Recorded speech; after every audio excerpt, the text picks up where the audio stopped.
Менің кішкентай күнімде әке-шешем ажырасып кетті. Оған нақты қандай себеп түрткі болғанын білмеймін. Әйтеуір мен 3 жасымнан бастап ата-әжемнің қолында тәрбиелендім. Әкем мен шешем ажырасқан соң мені екеуі де керек етпей, анам төркініне өзі ғана кетіп, ал әкем анамнан ажыраса салысымен 1 жыл ішінде қайтадан үйленіп алды. Сол кезде мен 3 жастағы бала болсам да, кешегі күнім еміс-еміс есімде. Кейде көз алдымда сол күндердің кейбір елестері өтіп жатады, бірақ анық емес. Анамды қатты сағынып шырылдап жылағаныммен, ол мені алып кетуге келген жоқ. Ал әкем маған суықтау болды. Тек кәрі әжем ғана көзінен жасы ағып, әлди айтып әрең ұйықтататыны есімде. Мен бірте-бірте әжемнің алақанына да үйреніп кеттім. Егер жанымда әжем болмаса тамақ ішпейтінмін. Әжемнен басқа адамға көнбейтін болдым. Мені тек әжемнің әуезді әнімен ғана ұйықтата алатын. Кейде әжем науқастанып қалса, мен оның төсегінің жанына барып, оны құшақтап, жанынан кетпейтін едім. Сол жерде шаршап ұйықтап қалатынмын.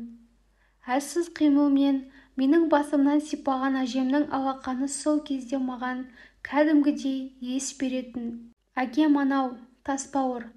Ал анам мені артына бір қарайламастан-ақ оп-оңай тастап кете барды.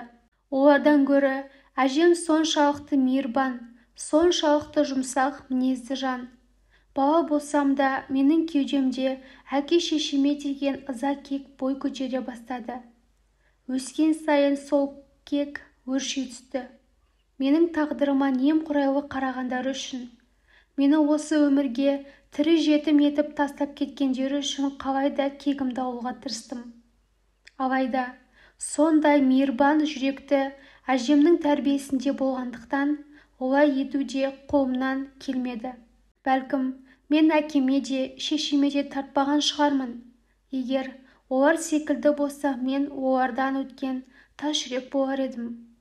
Алдымен атам өмірден озды. Мен үшін әкемнен артық атам бізді мәңгілікке тастап кеткенде, мен 6-шы сыныпта оқитынмын. Осы қаза менің бала жүрегіме өте ауыр салмақ салды. Мен көп ойланатын болып алдым. Тіпті бірден есейіп кеттім десем де болады. Ал атамның соңын, ала мен үшін ең ардақты жан әжем өмірден өткенде, дүние қурап түнеріп кеткендей болды. Күнделікті өмірімнен де жаңылып қалғандай болдым. Тіпті мен өзімнің әлі де тірі жүргеніме сенгім келген жоқ. Әкем анаммен ажырасқан соң 2-ші рет үйленген. Сол әйелімен бірге келіп-кетіп жүрді. Мені өз қолдарына алмақшы екен. Ал мен оларды тіпті көргім келген жоқ. Әкемнің 2-ші құрған жанұясынан балалар көп. Бірақ мен оларды ешқашан бауырым ретінде санаған емеспін. Әкелеріміз бір болса да, мен өз әкемді мойындағым келмей тұрғанда, одан туған қаны бір бауырларымды қалай қабылдай аламын? Ұзын сөздің қысқасы, мені мектеп қабырғасында оқып жүргенімде, атам мен әжемнен айырылып қалдым да, сабаққа мүлде бармай қойдым. Үйге іздеп келген сынып жетекшімізді кері қайтардым. Бірге оқыған достарым да райымнан қайтару үшін талай рет келіп кетті. Ешқайсысына бой бермедім. Бұдан әрі менің оқуыма құлшынысым да қалмаған еді. Бұған дейін де оқуға керемет ықыласым алып тұратын еді деп жалған сөйлемей-ақ қояйын. Бірақ мен атам мен әжемнің армандарын орындау үшін барынша сабақты жақсы оқуға тырысып бағатынмын. Ал енді атам мен әжем бұл өмірде жоқ. Енді мен кім үшін, не үшін оқуым қажет? Мен күнде атам мен әжемді қуанту үшін жақсы бағалар алып келуге тырысатынмын. Енді олар менің алған бағаларымды көре алмайды. Тіпті мен үшін қуанып жүрген бір жан жоқ деп өзімді тым тастап жібердім. Соңғы рет үйімізге мектеп директорының өзі келді. Ол кісі сол келгенінде менің көп нәрсеге көзімді ашып кеткендей болды. Мен үшін ең қымбат жандар дәл қазір жанымда болмағанымен, олардың рухы әрдайым менің жанымда жүретінін, мені қорғап, желеп, жебеп жүретінін, егер мен сабақ оқуды мүлдем доғарып, санасыздыққа жол алдырсам, олар да риза болмайтынын жетеме жеткізе ұқтырған мектеп директорының арқасында мен қайтадан мектепке оралдым. Ол кісіге рахмет. Кез келген директор бұлай ете бермейді. Олардың әр оқушымен жеке-жеке айналысуына уақыттары да бола бермейді. Сонда менің батып бара жатқан иығымнан тартып шығарып алған кісіге қалай алғыс білдірсем де жарасады емес пе? Мектеп бітіргенше директорымыздың сол кездегі айтқан сөздерін үнемі есіме алып, мен ата-әжемнің әруағы риза болу үшін барымды салып, сабақты жақсы оқыдым. Әкем мені алып кетуге қанша рет талпынды. Оның түпкі ойында жақсы түсіндім. Өгей шешем екеуі мені өздерінің кішкентай балаларына қаратуды ойлады. Ал ата-әжемнің үйінде әкемнің ең кішкентай інісі тұрады. Ағам әкеме қарағанда иман жүзділеу және әйелінде айтқанына бағындыра біледі. Әйтпесе, жеңгем мені ешкімі жоқ, іздеу сұрауы жоқ деп басынғысы келген. Талай рет жеңгемнің қорлығын көргенмін. Алайда мұның барлығына ағам тосқауыл қоя білді. Мен ағамды сыйлағандықтан ғана жеңгеме кешірім бердім және ағамның балаларын жанымдай жақсы көріп еркелеттім. Балаларына жақын болғанымнан шығар, жеңгем де бұрынғысынан бір шама жіби түскендей болды. Менің оған пайдам болмаса зияным жоқ екенін өзі де түсіне бастады. Алып кел, барып кел деген шаруаларымен қоса, олар бір жаққа барып келетін болса, балаларын маған сеніп тапсырып кететін. Балалар менімен бірге қалған уақыттарын көңілді өткізетін. Мен жеңгемнің сенімді серігіне айналдым. Ол күн өткен сайын түсінігі артты ма, маған көзқарасы өзгеріп, жүрегі жыли бастады. Ал әкем мен өгей анам сол бойы аса көп келе бермейтін болды. Мен орта мектепті ойдағыдай аяқтап, жоғары оқу орнына түсіп, студент атанған шағымда сол ағам мен жеңгем маған үлкен көмек көрсетті. Сол кісілердің көмегімен мен мамандық алып, белгілі азамат ретінде қалыптасуға жол алдым. Студенттік кезеңде махаббат сезімін бастан кешпеу мүмкін емес қой. Мені қолдап, қуаттап жүретін ағам барда, оған үйленгім келетінін айтқанмын. Әрине, үйлену оңай болғанымен үй болу қиын екенін ағам маған барынша түсіндірді. Егер шын көңілмен қалап тұрсаң, қалауыңа қарсы болмаймын. Сонда да асықпай ойлан. Ертеңгі күні сенімен мәңгі бірге бола алатын жан керек. Мінез құлқын әбден біліп алғаның жөн.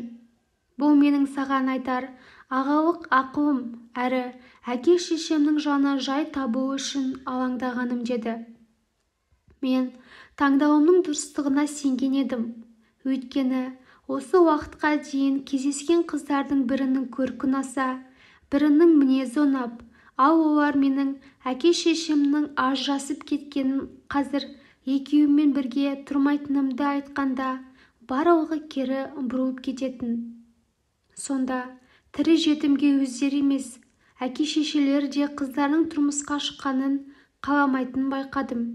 Тіпті менімен бірге болуға келісім беріп, бірақ ата-анасының рұқсатына жете алмай екіге айырылысқан қыздар да болды. Оларға қазір риза боламын. Әке-шешесінің сөзін жерге тастамады. Тұрмысқа шыққан жерінде бақытсыз болып отыр деп айта алмаймын.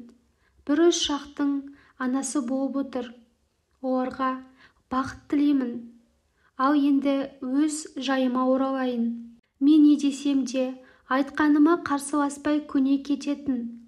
Сонысына қарамастан тым жуас та емес. Өзінің айтар ой пікірі бар.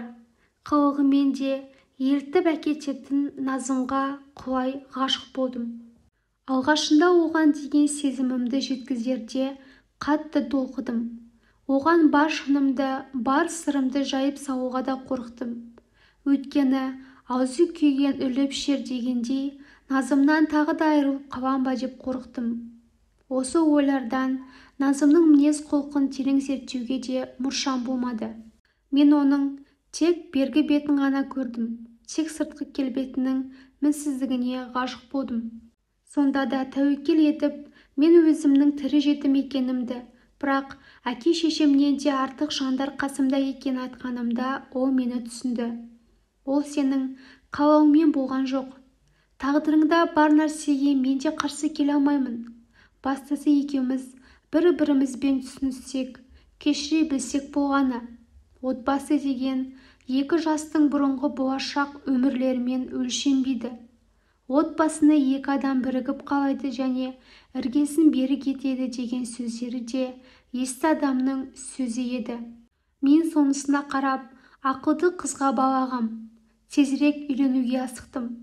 Сенімім мені алдамайтынына да көз жеткіздім деп ойладым. Алайда біз үйленген соң көп уақыт өтпей-ақ мен сүйген Назымым өзінің бет-пердесін шешіп тастаған байқай бастадым. Оның көздегені де мүлдем басқа нәрсе екен. Ағамның ішкі күдігі расқа шықты. Мен де, ағам да жұмысымызға кеткенде үйде абысындар, яғни жеңгем мен келіншегім қалады. Сонда келіншегімнің жеңгеме көрсетпегені қалмайды екен. Ал жеңгем болса, мұны өзінің бұрын менің кішкентай кезімде жасаған қиянатының өтеуі, менің сол үшін алған жазам деп қабылдап жүре бергенін кейін білдім.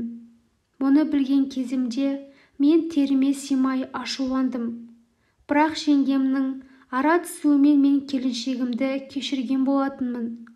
Жеңгемде келіншегім өз қатесін түсінер, бір мүмкіндік берейік деп шешкен болар. Бірақ аюға намаз үйреткен таяқтың кері келді.